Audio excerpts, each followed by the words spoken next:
Good afternoon, everyone. My name is pjmamacos and I will be your mathematics teacher this afternoon. Before we start our discussion this afternoon, I want you to be ready and fix yourselves because I don't want any negativities in life here. Gusto ko positive lang tayo and walang negative. Nagkakaintindihan pa tayo? Good.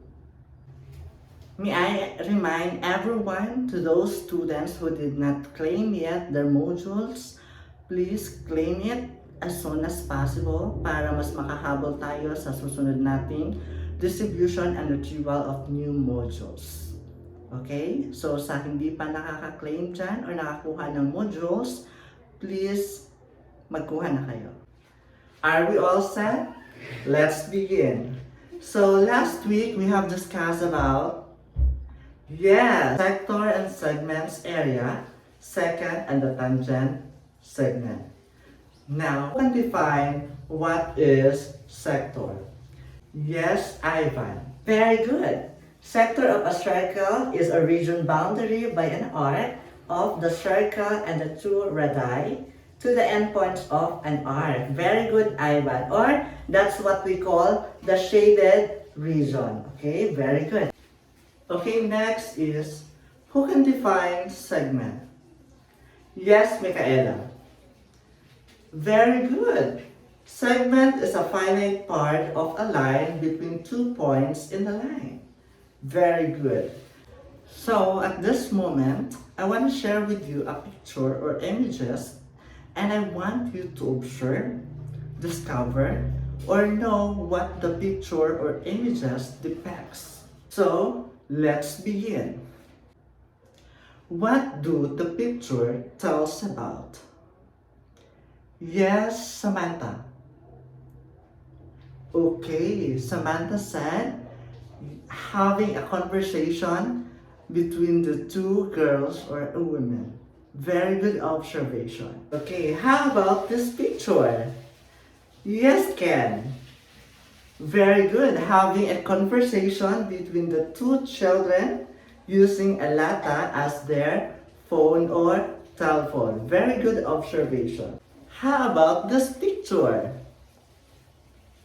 Yes, Lourdes. Having a conversation using a phone. The boy and the girls are in a relationship. However, yung boy is nasa Philippines and yung girl is nasa Thailand. Okay.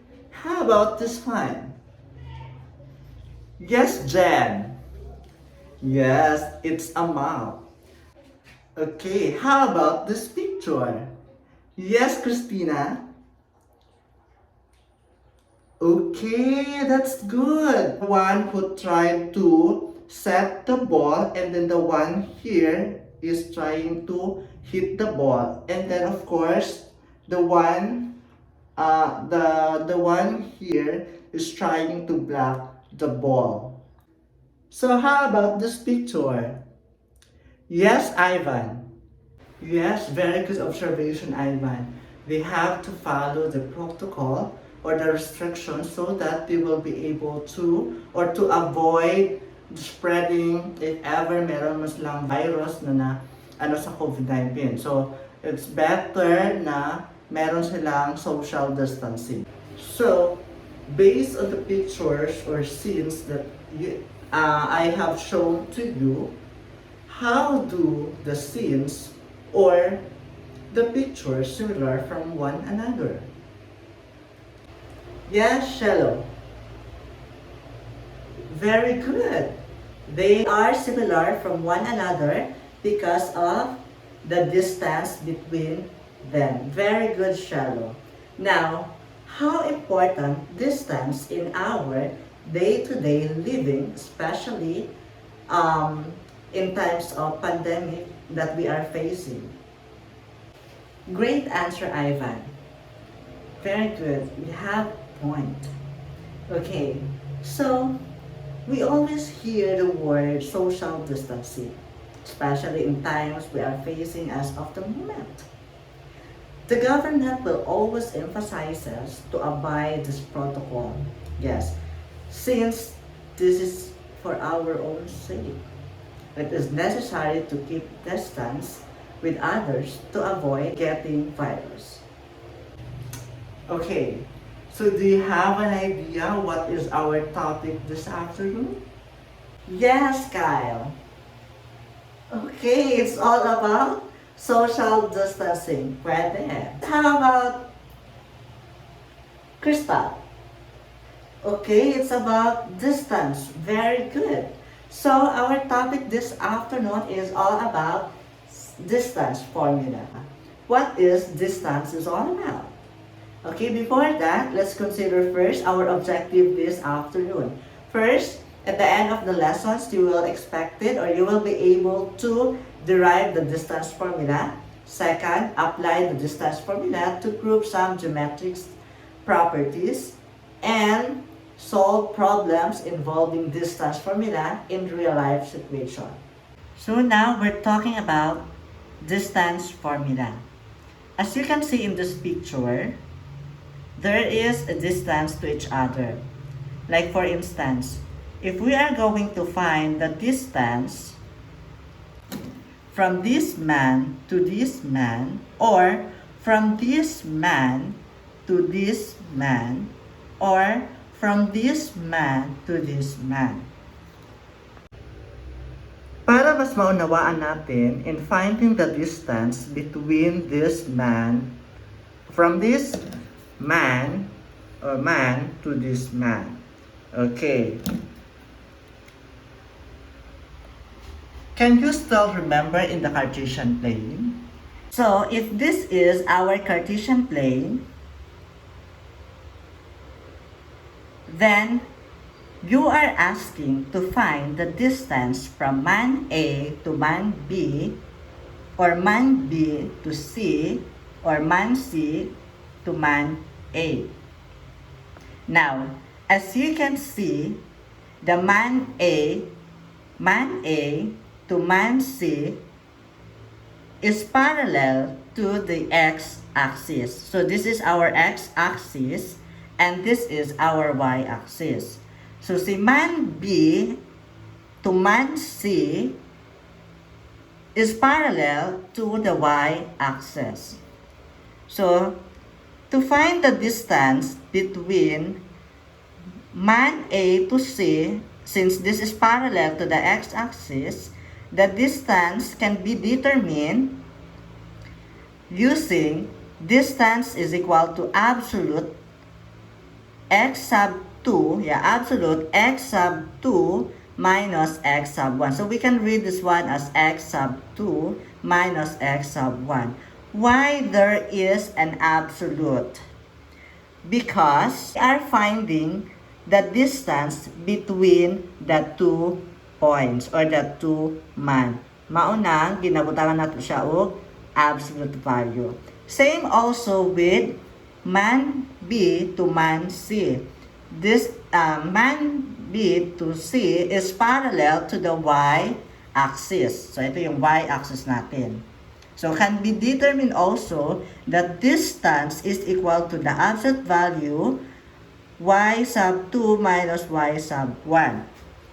So to find the distance of man AB, or man AB, and this one, man AB, consider that triangle ABC is a right triangle, diba? Triangle ABC is right triangle with angle C is the right angle. Can you still remember the Pythagorean Theorem?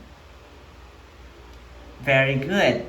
So Pythagorean Theorem, we can write the formula c squared is equal to a squared minus b squared.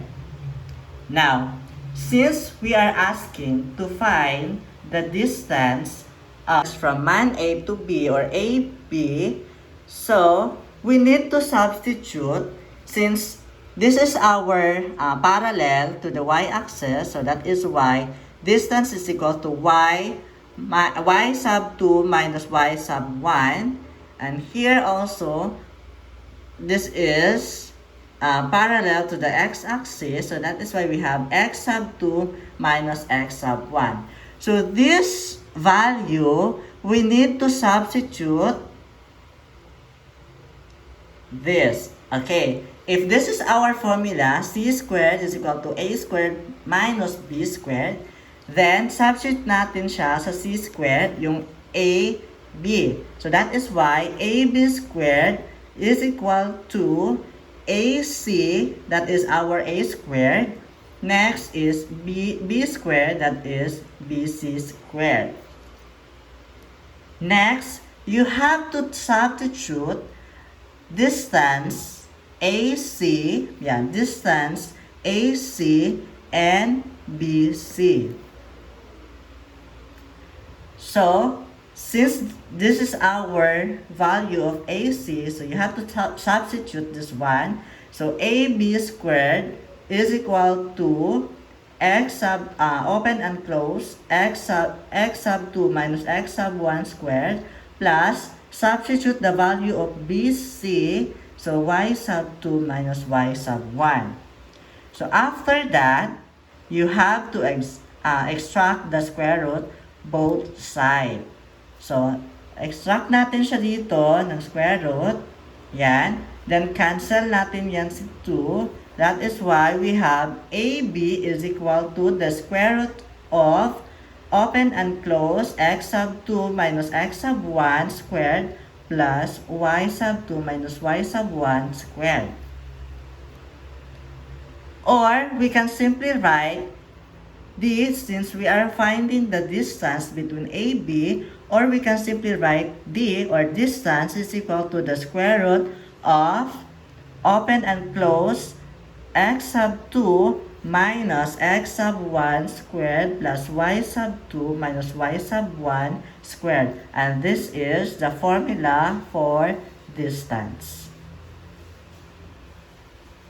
Is there any questions? None so far. Very good. Now, let's define what is distance formula. Distance formula is an equation that can be used to find the distance between any pair of points on the coordinate plane.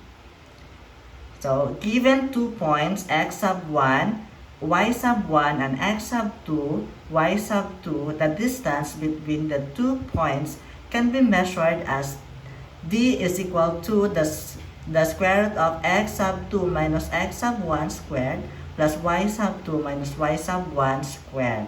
And this is our formula for the distance. For you to understand well the concept of distance formula, let's have an example. Example number 1, find the distance between P and Q, where P is 1 and 3, and the Q is 7 and 11. So we can follow these steps. First is, let x sub 1 as our 1. X sub 1, that is the value of an x sub 1. X sub 2, this is our x sub 2. And y sub 1, y sub 1, it could be 3. And y sub 2, it could be 11. Then substitute the given to the distance formula. This is our x sub 1, and this is our x sub 2, and this is our x sub 2, and y sub 1, and this is our y sub 2. Then, substitute the given to the formula. So, our x sub 2, we have 7. So, copy lang natin yan. 7 minus x sub 1, that is 1, then squared. Next is, our y sub 2 is 11. 11 minus our y sub 1 is 3 squared. Next, 7 minus 1. You have to subtract first. Okay? You have to subtract 7 minus 1. That is 6. Squared natin siya. That is 36. So, 6 times 6 or 6 squared, that is 36 plus 11 minus 3. Yes, 8. 8 squared or 8 times 8, that is 64. Or pwede natin tanggalin to, 64. Then, you have to add these two numbers, 36 plus 64. We have the square root of 100. Then, the square root of 100, that is 10. Okay, so the distance between P and Q, or P and Q, or distance, is equal to 10. Question? Since there is no question, so let's proceed to in example number 2. Example number 2, the distance between 2 points on a grid is 17 units.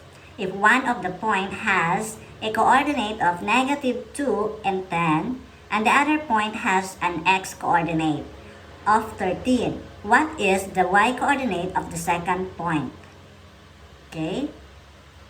Okay, so in our example number 2, we are asking to find the second or the y coordinate of the second point. Okay, so as you can see that there is a given distance unit, that is 17 units. Then the other one, we have x sub 1, that is y sub 1, and this will be our x sub 2, and then y sub 2. So simply, you have to substitute this given to the given formula. So distance is equal to the square root of, open and close, x sub 2 minus x sub 1 squared plus, okay, we have y sub 2 minus y sub 1, okay, squared. So since given man yung distance natin, you have to substitute only. That is 17, then x sub 2, which is 13, minus x sub 1. So minus, open, minus 2, squared plus y sub 2, that is y. Yan yung hinahanap natin. Yung y sub 2, then our first, or y sub 1, that is 10 squared. Then after that, you have to copy this, yung 17 is equal to 13. So this is -2 and this is minus. So you have to multiply this one para magiging positive 2. So positive 2 plus 13 magiging, yes, very good, that is 15 squared plus y minus y sub 2 minus 10 squared. So bakit ganyan lang? Kasi hindi pwedeng isubtract yung y sub 2 minus 10. So copy lang natin siya. So after that, you have to, square both sides of the equation. So anong ibig sabihin yan? You have to square both sides. So magiging 17 squared or 17 times 17, that is 200, 289. Then, square natin, makansel na yan. We have 15, tama? 15 squared plus y squared minus 10 squared. So, next is, hindi na siya kasya. Ano natin siya? Lipat natin dito. Okay. So, sa next, we have, copy natin siya. Meron tayo 289, yan, is equal to 15 squared plus y squared minus 10 squared. Tama? So, yan, transfer muna tayo dyan. Then after this one, you have to, gagawin natin ito, 289 is equal to 15 squared or 15 times 15, that is 225 plus y sub 2 minus 10 squared. So, paano natin siya gagawin? Next is, you have to subtract 285 both sides. So, pag subtract natin sa 225 minus 225, so cancel na yan. Ang matitira na lang is y sub 2 minus 10 squared is equal to, 289 minus 225. So, yan na ang matitira. So, after that, subtract natin y sub 2 minus 10 square. So, 289 minus 225, that is 64. Very good. So, after that, you have to extract the square root both sides. So, extract natin ang square root. Yan. Cancel, cancel. So, ang matitira, we have y sub 2 minus 10. The square root of 64, that is 8. Very good. Now, anong next gagawin natin dito? You have to add, since this is negative, you have to add 10 both sides, or simply applying addition property of equality. So, y sub 2 is equal to 8 plus 10. So, our y sub 2, then you have to add this one, 18. So, our second point is 18. Is there any question? How about the process? Okay, yes. Our missing point is 18. Question. None so far.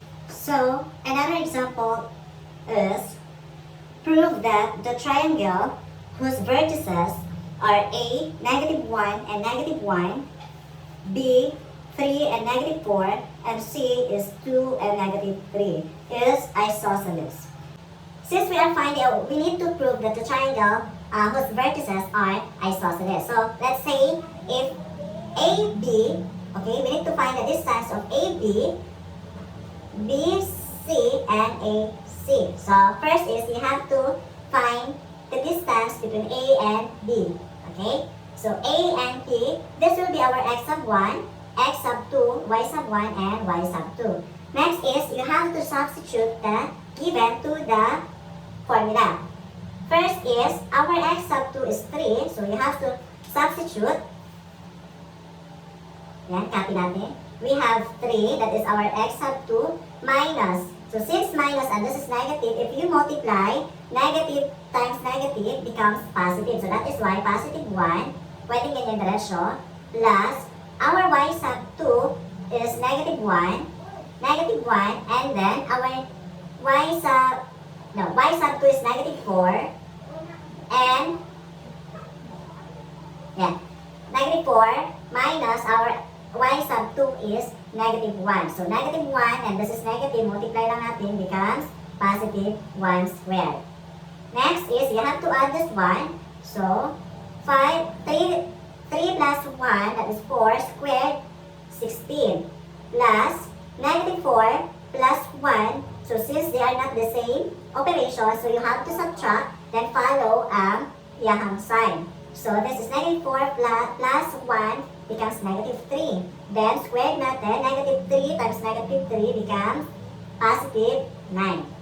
Then, after that, okay, 9 plus or 16 plus 9 is square root of 25. Then, the square root of 25, we have 5. So, our AB is 5. So, next is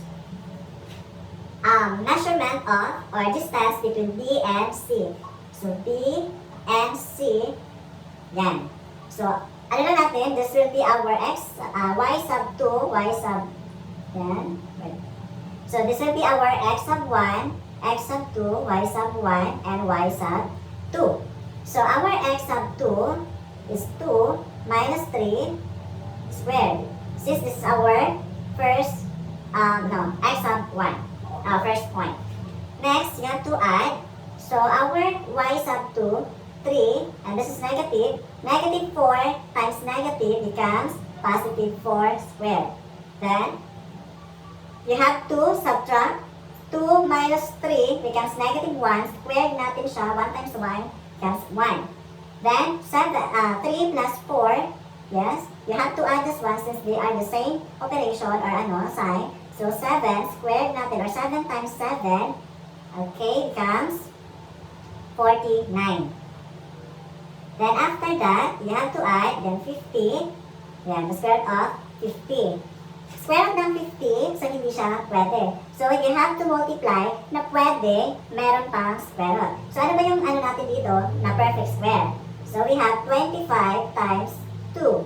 25 times 2, that is 50. Square root ng 25, that is 5, square root of 2. That is our BC. Yan. Is we need to find the distance between A and C. So, yung A natin, A and C is equal to x sub 2 minus x sub 1 squared plus y sub 2 minus y sub 1 squared. So, natin siya. Hindi siya perfect. So, our x sub 1 here, so, magiging, like for example, ito yung x sub 2 na naman natin. Yan. X sub 2, or siya, x sub 1 siya dito, then x sub 2. So, 2 minus negative 1. So, since negative becomes positive, 1 squared plus, ang y sub 2 natin is 3. Diba? 3 siya. So, 3 minus 1. So, 1 magiging positive 1 squared. So, yan na. Next is, you have to add this one. We have 3 times 3, 9 plus 4, 16. And the square root of 25, that is 5. So AC and our AC is equal to 5. Now, we need to prove that this problem is isosceles. Now, who can define isosceles triangle or isosceles? Yes, Lourdes. Yes, very good. Isosceles, at least, isosceles, we have at least two sides are equal. Okay, that's good. Now, tingnan natin dito, if meron ba tayong two sides or at least two sides are equal. So, as you can see, in AB and AC are equal to 5. So, that is why this is isosceles triangle. Okay, so is there any question? Very good. Okay, our last example. Prove that the diagonals of a rectangle are congruent, whose vertices are D, 0 and 4, O, 6 and 4, V, 6 and 0, and E, 0, 0, using the methods of coordinate geometry. Now, as you can see, there is a graph. So we need to prove that DB is congruent to EO. So given this figure, we need to prove if that diagonals are congruent. Okay? Okay, first solution, DV. So ito yung diagonal natin, DV. So we need to substitute this one using the distance formula. So distance formula or DV, this is the diagonal, the square root of x sub 2. So our x sub 2 here, if this is our first point and the second point, so x sub 2 we have 6, 6. Then our x sub 1, that is 0, squared plus our y sub 2, 0. Then first our y sub 1, that is 4, that's squared. Next is, you have to subtract 6 minus 0 becomes 6, then 0 minus 4, that is negative 4 squared. Then you have to multiply by itself, that is 6 squared or 6 times 6, that is 36. Negative 4, since this is negative, negative times negative becomes positive 16. Then you have to add this one, 36 plus 16 becomes the square root of 52. Then you have to find a number o a perfect number para maano natin siya, perfect number para ma-square natin siya. So, perfect square ng 52, we have to multiply 4 times 13. Since 4 is perfect square, so the square root of 4, we have 2 and 13. So that is why our diagonal DV is equal to the square root of 13 units. So our next diagonal, we have EO. So our first point, this one, yan, and then this one, O. So you have to substitute, same process. So our x sub 2, we have 6, minus x sub 1, we have 0, squared plus y sub 2, that is 4, and our x sub 1 is 0. So that is why 6 minus 0, that is 6 squared, 4 minus 0, that is 4, and then 36 plus 16, so you have to add this one, the square root of 52 rather. Then 52, you have to find the perfect square para maano natin siya, ma-reduce. So the square root of 4 times 13. Since 4 is the perfect square, so the square root of 4, that is 2, square root of 13 units. Therefore, our EO is equal to 2 the square root of 13. Since we are asking to prove if that diagonals of a rectangles are congruent. So as you can see, since DV is equal to 2 square root of 13 units and EO is equal to 2 the square root of 13 units. Then, by substituting, dv is equal to EO. Therefore, dv is congruent to EO. Thus, the diagonal of a rectangle are congruent. Okay? So, question? Yes? No more questions? Okay, very good. So, at this moment, so since wala na kayong katanungan or question, follow-up questions with regards to our topics and example, now it's time to have a practice. So, individual practice in order for you to master all the lessons. Okay? So, I'll give you 5 minutes to finish the 2 problems. Okay? So, I will share to you problem number 1. Find the distance between the points -3 and -4 and 2 and 6. Okay? Again, find the distance between the points -3 and -4 and 2 and 6. Number 2, given the points A, 6, and 28 and 13, find the value of A so that the distance between the 2 given points is 25 units. Okay, I will give you 5 minutes to answer this question. Time starts now. Okay, are all done? Hindi pa? Make it faster. Okay, I'll give you another 1 minute to finish that problem. Okay, so time's up. So, who can give an answer, the final answer? Sige, final answer na lang tayo. Hindi na natin ang process. Let me check if same tayo ng answer. So, what will be the distance between the points -3 and -4, 2 and 6? Yes,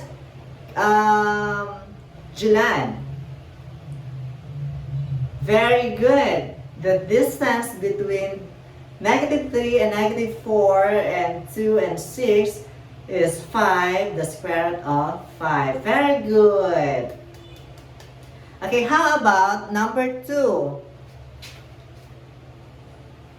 Yes, Irish. So what is the point, or what is the value of A so that the distance between the 2 given points is 25? Yes? Very good. 4. Oh, halos lahat nakakuha. Okay, thank you so much. So at this moment, let's have our one whole sheet of paper and refer Getting Better Activity 3 from a distance in your module. Okay, so find the distance between each pair of points on the coordinate plane. So we have 5 problems. Okay, I will give you 15 minutes to finish that problem. Okay, time starts now. Okay, time's up. So, finish or not finish, whether you like it or not, you have to submit your output now. So, kindly picturean nyo yung output ninyo, then send it on my messenger so that ma-check ko lahat ng output ninyo. Okay, so, wala nang magsagot, please. I will give you 1 minute to send your output now. Okay, so since wala ng questions, are we all set? Okay? So, settle down first, hindi pa tayo tapos. Okay, so now, in what other areas of mathematics can the distance formula be applied? Yes, Kathleen. Very good. How about Johanny? Perfect. Absolutely. Okay, another question is, in which aspect of life can the concept of distance formula be applied? Anyone? Yes, Ken. Very good. Yes, you're raising your hand, Kyle. That's good. Okay, another question is, do you think we can determine the shortest distance between a point on a line? Yes, Carl. Yes, exactly. Very good, Carl. Okay, no more questions with regards to our topic this afternoon? None so far, no more. So, again, thank you so much for your cooperation, and I do hope you learned something today and pwede natin siya ma-apply in day-to-day living. Okay? Especially nowadays that social distancing or this social distancing is very important in order for us to avoid getting a COVID-19. Okay, so thank you so much. Please take note also our assignment today. So in a 1/2 crosswise, you have to copy and show your solution. Solution. Then we will check that one tomorrow before we will start our discussion. Okay, so I hope nakuha lahat ang concept natin sa distance formula. Again, thank you so much and wishing you all the best and God bless.